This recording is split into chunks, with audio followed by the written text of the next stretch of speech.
வணக்க மக்களே, நாம் இந்த ஆரோக்கியமான பதிவில் அசைவ உணவான மீன் நம்ம எடுத்துக்கொள்ளும் போது என்னென்ன மாதிரியான மருத்துவ நன்மைகளை மீன் நமக்கு கொடுக்குது அப்படின்றத பார்க்க போகிறோம். மீன்களினுடைய முழுமையான நன்மைகளை நம்ம பெறணும்னா அதை எண்ணெயில் பொரித்து, அதாவது அந்த டீப் ஃப்ரை பண்ணி நம்ம சாப்பிட்றத தவிர்த்துட்டு குழம்பாகவோ ஆவியில் வேக வைத்தோ அல்லது மிதமாக வறுத்தோ அந்த மாதிரி நீங்கள் சாப்பிட்றது அப்படின்றது மிகவும் நல்லதுங்க. குறிப்பாக அந்த மத்தி மீன், காணாங்கெழுத்து மீன், நெத்திலி மீன், இந்த மாதிரி ஒமேகா 3 கொழுப்பு அமிலங்கள் இருக்கக்கூடிய மீன்களுக்கு மிகவும் முக்கியத்துவம் கொடுத்து எடுத்துக்கொள்ளலாம். ஒரு வாரத்தில் 2 நாட்கள் மீன்கள் நீங்கள் எடுத்துக்கொள்ளலாம். அந்த மாதிரி எடுத்துக்கொள்ளும் போது கிடைக்கக்கூடிய ஊட்டச்சத்துக்கள் என்னென்ன, கிடைக்கக்கூடிய மருத்துவ நன்மைகள் என்னென்ன விளக்கமாக பார்ப்போம். அதை பற்றி பார்க்கறதுக்கு முன்னாடி இந்த வீடியோக்கு மட்டும் ஒரு லைக் கொடுத்துட்டு இந்த தகவலை உங்களுக்கு தெரிஞ்சவங்களுக்கும் ஷேர் பண்ணிடுங்க. ஏன்னா இது அவங்களுக்கும் பயனுள்ளதாக இருக்கக்கூடிய ஒரு ஆரோக்கியமான பதிவு தான். இது போன்ற அப்டேட்ஸ் நீங்கள் தொடர்ந்து பார்க்கறதுக்கு நம்மளுடைய ஹெல்த் நியூஸ் தமிழ் சேனலை மறக்காம சப்ஸ்கிரைப் பண்ணி வச்சுக்கோங்க. பக்கத்தில் இருக்கக்கூடிய பெல் பட்டனையும் கிளிக் பண்ணி ஆல் அப்படின்ற ஆப்ஷனையும் செட் பண்ணி வச்சுக்கிட்டீங்க அப்படின்னா நாங்கள் போடக்கூடிய எல்லா அப்டேட்ஸும் உங்களுக்கு நோட்டிஃபிகேஷன் அடிக்கடி வந்து சேரும். சரிவாங்க மக்களே, இப்போ வீடியோக்குள்ளே போயிடலாம். இதய ஆரோக்கியம் மேம்படுவதற்கு நீங்கள் மீன்களை எடுத்துக்கொள்ளலாங்க. ஹார்ட்டோட ஹெல்த் வந்து ப்ராப்பராக நமக்கு இருக்கும். மாரடைப்பு மற்றும் பக்கவாதம் போன்ற இதய நோய்களை தடுக்கிறதுல மீன் மிக முக்கிய பங்கு வகிக்குதுங்க. ஸோ இதனால் உங்களுக்கு பிபி என்று சொல்லக்கூடிய பிளட் ப்ரெஷர், அந்த ரத்த அழுத்தம் வந்து கட்டுப்பட ஆரம்பிக்கும். அதுக்கான காரணம் என்ன அப்படின்னா, மீன்கள் இருக்கக்கூடிய ஒமேகா 3 கொழுப்பு அமிலங்கள் நம்மளுடைய ரத்த நாளங்களை தளர்த்தி, இருக்குங்கிலிருந்து தளர்த்தி போதுமான அளவுக்கு ரத்த ஓட்டத்தை உடல் உறுப்புகள் எங்கும் செலுத்துது. ஸோ அதனால தான் அந்த ஹை பிபி என்று சொல்லக்கூடிய ஹை பிளட் ப்ரெஷர், உயர் ரத்த அழுத்தத்தை குறைக்கிறதுக்கு மீன் உங்களுக்கு உதவிகரமாக இருக்கும். கொலஸ்ட்ரால் பிரச்சனையிலும் நீங்கள் வந்து விடுபடலாம். ஸோ உங்களுடைய உடலில் இருக்கக்கூடிய கெட்ட கொழுப்பு, எல்டிஎல்னு சொல்லுவோம், அந்த கெட்ட கொழுப்பை குறைச்சி நல்ல கொழுப்பினுடைய ஹெச்டிஎல்லுடைய அளவை அதிகரிக்க செஞ்சுக்கலாம். அதனால் ரத்த நாளங்களில் கொழுப்பு படிவுகளும் இருக்காது. போதுமான அளவுக்கு ரத்த ஓட்டம் இதயத்தை கிடைக்கிறதால இதய துடிப்பு உங்களுக்கு எப்போதுமே வந்து சீரான நூல் இருந்துகிட்டே இருக்கும்.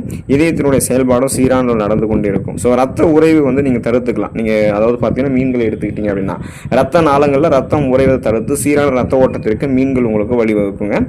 மூளை வளர்ச்சி மற்றும் நினைவாற்றல் மேம்படுவதற்கு நீங்கள் மீன் எடுத்துக்கலாம். பிரெயின் ஃபங்க்ஷன் அண்ட் மெமரி வந்து உங்களுக்கு சூப்பராக வந்து ஒர்க் பண்ணும்.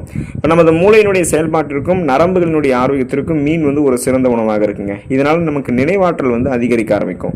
வாரத்திற்கு ஒரு முறை அல்லது இருமுறை மீன் சாப்பிடுபவர்களினுடைய மூளையில் இருக்கக்கூடிய சாம்பல் நிறப்பொருள், அந்த கிரே மேட்டர் வந்து ஆரோக்கியமாக இருக்கிறதாக தான் ஆய்வுகளில் குறிப்பிடுறாங்க. ஸோ இது வந்து நினைவாற்றலை உங்களுக்கு வந்து தூண்டும். முதுமை கால நோய்களை தடுக்கும். அதாவது பார்க்கின்சன், அல்சைமர், டிமென்ஷியா போன்ற ஞாபக மறதி நோய்களினுடைய தாக்கத்தை வெகுவாக முன்னாடியே நீங்கள் குறைச்சிக் கொள்ளலாம். இப்போ நீங்கள் இளமை காலத்திலிருந்து எடுத்துக்கிட்டீங்கன்னா முதுமை காலத்தில் ஞாபக மறதிலாம் எல்லாமே நீங்கள் சிந்தித்து செயல்படக்கூடிய ஆற்றலோடு இருப்பீங்க. ஸோ இப்போவே நீங்கள் வயதான காலங்களில் இருக்கீங்க, அந்த ஞாபக மறதியெல்லாம் உங்களுக்கு இருக்குன்னா அதை ஓரளவு கட்டுப்படுத்துறதுக்கு, ஏன்னா ஞாபக மறதியை முழுவதுமாக வயதானவர்களுக்கு நீக்க முடியாது, அதை ஓரளவு கட்டுப்படுத்தலாம். அதுக்கு வந்து நீங்கள் மீன்களை வந்து வாரத்தில் 1 அல்லது 2 முறை நீங்கள் எடுத்துக்கொள்ளும் போது அந்த ஞாபக மறதியெல்லாம் இல்லாமல் ஓரளவு நீங்கள் கண்ட்ரோலாக இருப்பீங்க.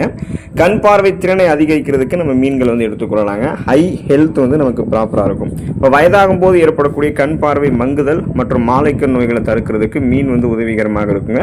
ஸோ வந்து திசு சிதைவை வந்து நீங்கள் தடுத்துக் கொள்ளலாம். இப்போ வயதானவர்களுக்கு ஏற்படக்கூடிய மாகுலர் டீஜெனரேஷன், அதாவது விழித்திரை திசு சிதைவுன்னு சொல்லுவோம். ஸோ அந்த மாதிரி பிரச்சனையெல்லாம் வந்து அந்த கண் குறைபாட்டை மீன்கள் இருக்கக்கூடிய ஒமேகா 3 கொழுப்பு அமிலங்கள் 42% வரைக்கும் குறைக்கிறதாக தான் மருத்துவ நிபுணர்கள் வந்து கண்டுபிடிச்சிருக்காங்க.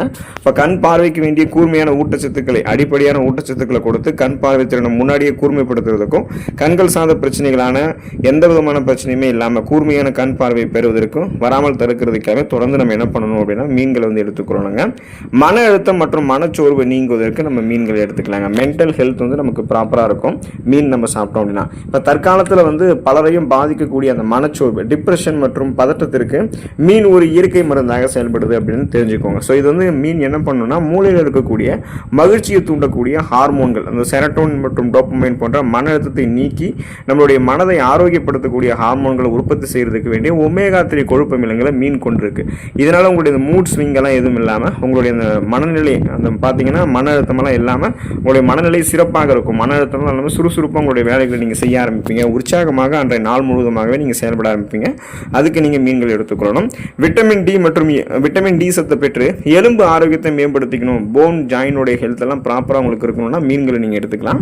பல ஊட்டச்சத்துக்கள் உடலுக்கு கிடைத்தாலுமே விட்டமின் டி குறைபாடு பலருக்கு இருக்க தான் செய்யுது. ஸோ அதுக்கு மீன் ஒரு சிறந்த தீர்வாக இருக்கும். இப்போ இயற்கையாகவே விட்டமின் டியை நீங்கள் மீன்கள்லேருந்து பெறலாம். கொழுப்பு நிறைந்த மீன்களில், அதாவது ஃபார் எக்ஸாம்பிள் மத்தி மீன், காணாங்கெழுத்து மீன்லாம் விட்டமின் டி வந்து அதிக அளவில் இருக்குது. இது உணவில் இருக்கக்கூடிய கால்சியத்தை உடல் உறிஞ்சுவதற்கு தான் இந்த விட்டமின் டி உங்களுக்கு உதவிகரமாக இருக்குது. ஸோ அப்படிப்பட்ட விட்டமின் டியை குறையுதுன்னா நீங்கள் மீன்களை சாப்பிட்டீங்கன்னா அந்த விட்டமின் டியை பெற்றுக்கொள்ளலாம்.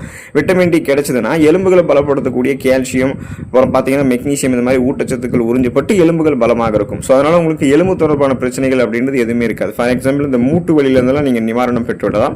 இப்போ இந்த முடக்குவாதம் இதெல்லாம் இதெல்லாம் உங்களுக்கு இருக்குன்னா மீன் சாப்பிட்டு வந்தீங்கன்னா மூட்டுகள் ஏற்படக்கூடிய வீக்கங்கள் வலி எல்லாம் குறைத்துக் கொள்ளலாம். ஆஸ்டியோபோரோசிஸ், எலும்பு மெலிவு நோய், மூட்டு வலி, எலும்புருக்கி, முடக்குவாதம், எலும்பு மஜ்ஜைகள் ஏற்படக்கூடிய பிரச்சனை, மூட்டு அலர்ச்சி போன்ற எந்த விதமான எலும்பு தொடர்பான குறைபாடுகளுமே உங்களுக்கு ஏற்படாது. நீங்கள் நலமோடு இருக்கலாம். ஸோ தொடர்ந்து வாரத்தில் 2 முறை ஆரோக்கியமான முறையில் அதிகப்படியான எண்ணெயெல்லாம் சேர்க்காம அளவாக எண்ணெய் சேர்த்து மீனை சமைத்து எடுத்துக்கொள்ளுங்க. நலம் பெறலாம். அடுத்த ஆரோக்கியமான பதிவில் மறக்காம சந்திப்போம். நன்றி மக்களே.